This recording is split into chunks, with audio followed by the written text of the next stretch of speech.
Auzubillahi minash-shaytanir-rajim. Bismillahir-rahmanir-rahim. Myself Dash Shaukat, and in this lecture I'm going to discuss about the preamble of Indian Constitution as well as the objective resolution.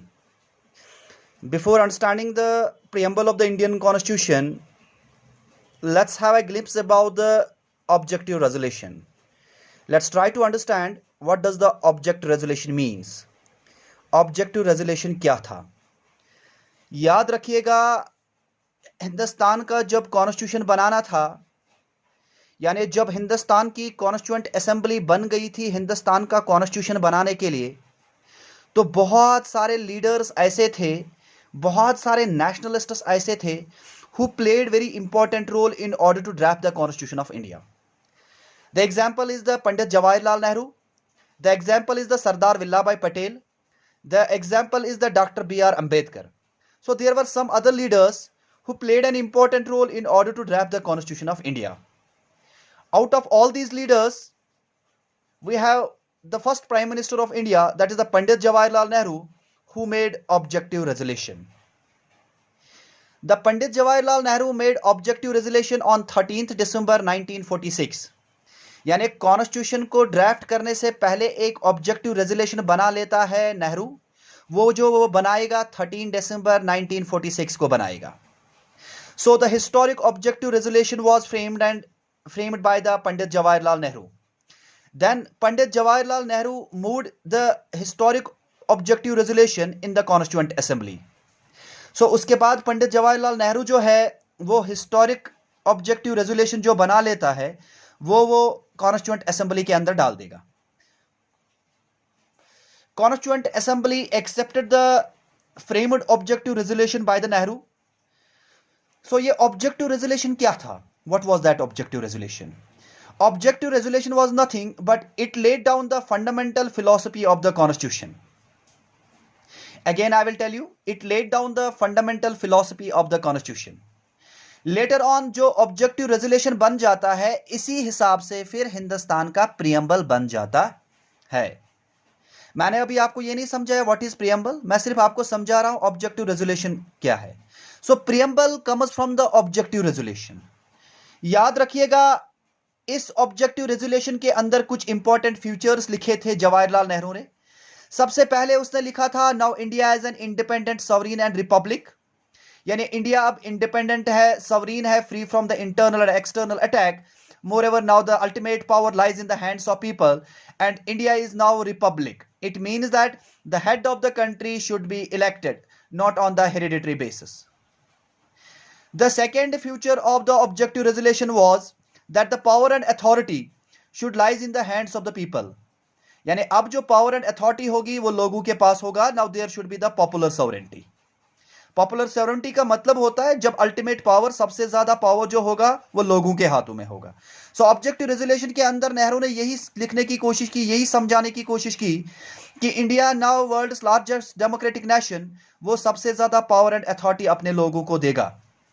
इस objective resolution के अंदर जवाहरलाल नेहरू ने कुछ और terms लिखे थे, जैसे Republic, secular या social, democratic, liberty, equality, fraternity. वो हम प्रियम्बल के अंदर समझेंगे. Next future of the objective resolution was safeguard for minorities. यानी जब ऑब्जेक्टिव रेजोल्यूशन बन रहा था, नेहरू ने बहुत ख्याल रखा माइनॉरिटीज का. उन्होंने कहा माइनॉरिटीज को भी अपने राइट्स मिलने चाहिए. The last point of the objective resolution was promotion of world peace and welfare of mankind. So याद रखिएगा कि जो ऑब्जेक्टिव रेजोल्यूशन है, नेहरू ने इसके अंदर कहा था कि now the India will try to maintain the world peace and will do work for the welfare of the mankind. So ये थे ऑब्जेक्टिव रेजोल्यूशन के कुछ इंपॉर्टेंट फ्यूचर्स. सो इसी ऑब्जेक्टिव रेजोल्यूशन को कॉन्स्टिट्यूएंट आंखें बंद करके एक्सेप्ट कर लेगी, क्योंकि इसके अंदर कोई क्योस नहीं था, इसके अंदर कोई भी कॉन्फ्लिक्ट नहीं था. So the constituent assembly accepted this objective resolution without asking any question to the Nehru, and then Constituent Assembly adopted it on January 22, 1947. इस तरीके से objective resolution constituent assembly accept कर लेती है. और कॉन्स्टिट्यूएंट असेंबली जब एक्सेप्ट कर लेती है ऑब्जेक्टिव रेजोल्यूशन को, उसके बाद कॉन्स्टिट्यूशन स्टार्ट करेगा प्रियम्बल बनाना. So first we need to understand what is preamble. Simple words में आपको समझाना चाहता हूं. The world's lengthiest constitution is Indian constitution. So it's very hectic for us to read the whole constitution in an hours. घंटों में इस पूरे constitution को पढ़ना बहुत ज्यादा मुश्किल है. सो इसी कॉन्स्टिट्यूशन का एक ग्लिप्स, एक प्रिफेस, एक फिलॉसफी, एक आइडेंटिटी कार्ड कॉन्स्टिट्यूशन ने बनाया है, उसको हम कहते हैं प्रियम्बल.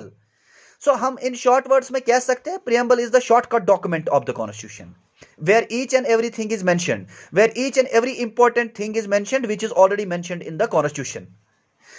So एक jurist है हमारे पास, जिस jurist का नाम है, jurist means one who is very expert in laws. एक jurist है जिसका नाम है, जो jurist है पलकीवाला, पलकीवाला, PALKILVALA, पलकीवाला. उसने इंडिया के कॉन्स्टिट्यूशन, इंडिया के प्रियम्बल को बताया है आइडेंटिटी कार्ड. यानी हिंदुस्तान की कॉन्स्टिट्यूशन की पहचान अगर कहीं पे है वो प्रियम्बल के अंदर है. जैसे इंडिया ने अपने कॉन्स्टिट्यूशन के अंदर प्रियम्बल रखा, सो ये फ्यूचर उसने यूएसए से बारो किया. यूएसए के पास भी कॉन्स्टिट्यूशन के अंदर उन्होंने प्रियम्बल रखा है.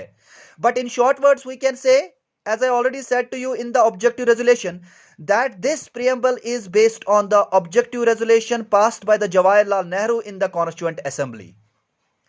So the basic ideas which are mentioned, so the basic philosophy, basic and important points which are mentioned in the preamble is, that is the socialist, secular, democratic, republic, liberty, equality, fraternity.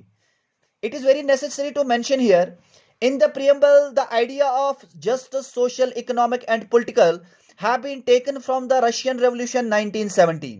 ये words जो हमारे preamble के अंदर डाल दिए गए हैं, इसको हम, इन वर्ड्स को हमने बारो किया है रशियन रेवोल्यूशन 1917 से. सिमिलरली तीन और वर्ड्स है, लिबर्टी, इक्वलिटी एंड फ्रेटर्निटी. ये जो इंपॉर्टेंट तीन वर्ड्स है ये हमने फ्रेंच रेवोल्यूशन 1789 से बारो किया है और उसके बाद इसको अपने कॉन्स्टिट्यूशन और प्रियम्बल के अंदर ऐड कर दिया है. सो आपको समझ में आया होगा कि प्रियम्बल क्या है. Preamble means the philosophy, identity card, सूल ऑफ द कॉन्स्टिट्यूशन, या सिंपली इन अदर वर्ड्स में हम कह सकते हैं preamble is the oxygen and blood of the constitution. यानी अगर प्रियम्बल के साथ छेड़खानी की जाए, समझ लीजिएगा सारा कॉन्स्टिट्यूशन खराब हो जाएगा. Because what is contained in the preamble, the most important points, the most important things which is mentioned in the constitution is already mentioned in the preamble. Hope so you understood the concept of the preamble. Preamble क्या होता है? Now the question is significance of preamble, whether the preamble is significant or not. Yes, the preamble is very significant. Why the preamble is very significant? Because the preamble embodies the basic principles and fundamental values. हमारे preamble के अंदर basic important points है और fundamental values है. So it's very important. और साथ में it contains the grand and noble vision of the constituent assembly. यानी कॉन्स्टिट्यूएंट असेंबली का जो विजन था, उनकी जो सोच थी, उनकी जो विचारधारा थी, उनका जो काम करने का तरीका था, जिस अंदाज से उन्होंने कॉन्स्टिट्यूशन को बनाया, each and everything is mentioned in the constitution. The reflects of dreams of aspirations of the founding fathers of the constitution. It means that it reflects what reflects the preamble reflects the dreams and aspirations of the founding fathers of the constitution in order to understand the interpretation of the constitution. यानी जो हमारे constituent assembly, जो हमारे leaders थे, उनके जो ख्वाब थे, उन्होंने जिस अंदाज से कॉन्स्टिट्यूशन को बनाया, वही इंपॉर्टेंट चीजें मेंशन है हमारे प्रियम्बल के अंदर. सो मैंने कहा प्रियम्बल इज लाइक द सूल or we can say the oxygen and blood of the constitution. So it is very important and it has a lofty significance. Now the next point, the amendment power lies in the hands of the parliament. Parliament contains Lok Sabha, Rajya Sabha, the then president. So constitution को amend करने का power parliament के पास है. और parliament जो होता है, parliament के पास वो under 368 article constitution को amend कर लेती है. So does the parliament has a power to amend the constitution, amend the preamble or not? Yes, the parliament has a power to amend the constitution in different ways. So does the parliament has a power to amend the preamble or not? क्या parliament के पास power है? क्या parliament के पास authority है? Does the parliament has power and authority to change or to amend the preamble? First we need to understand what is amendment. Amendment is nothing but it means any change, any addition or any deletion in constitution.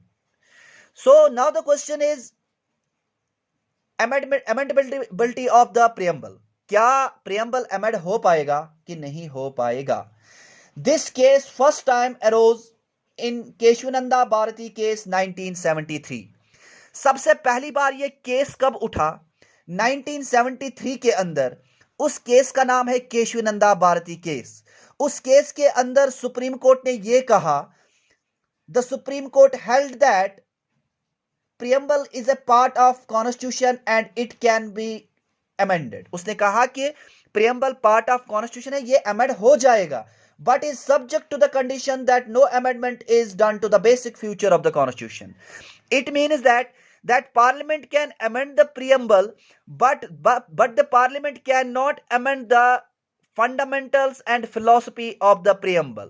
यानी जो important चीजें preamble के अंदर है, parliament के पास वो power नहीं है, वो बेसिक पावर को, वे बेसिक फ्यूचर्स को अमेंड नहीं कर सकती. Now the question is what are the basic futures? Example, federalism is the basic future. Example, equality is the basic future. Example, rule of law is the basic future. इन चीजों के साथ parliament छेड़खानी नहीं कर सकती. हाँ, अगर इन चीजों के बगैर वो कुछ और करना चाहती है, वो कर सकती है, which does not or which will not violate the constitution. वो मजाज है, वो हक रखते हैं, कर सकते हैं. उसके बाद उसके बाद पार्लियामेंट के पास जब ये पावर आता है कि वो अमेंड कर सकते हैं, उसके बाद उन्होंने प्रियम्बल को एक बार अमेंड किया है. सो अगर आपसे क्वेश्चन पूछा जाता है क्या प्रियम्बल को कभी अमेंड किया गया है? हाँ, एक बार किया गया है अंडर 42nd कॉन्स्टिट्यूशनल अमेंडमेंट 1976 में किया गया है, अंडर 46 कॉन्स्टिट्यूशनल अमेंडमेंट, और 3 वर्ड्स प्रियम्बल के अंदर नए ऐड किए गए हैं. The 3 words are socialist, secular and integrity, and this amendment was held to be valid. और इस amendment को valid माना जाता है.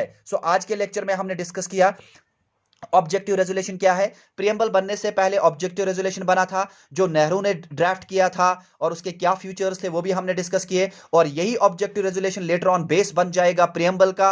प्रियम्बल का सिंपली मतलब होता है सूल, philosophy and identity card of the Indian constitution, और वी कैन से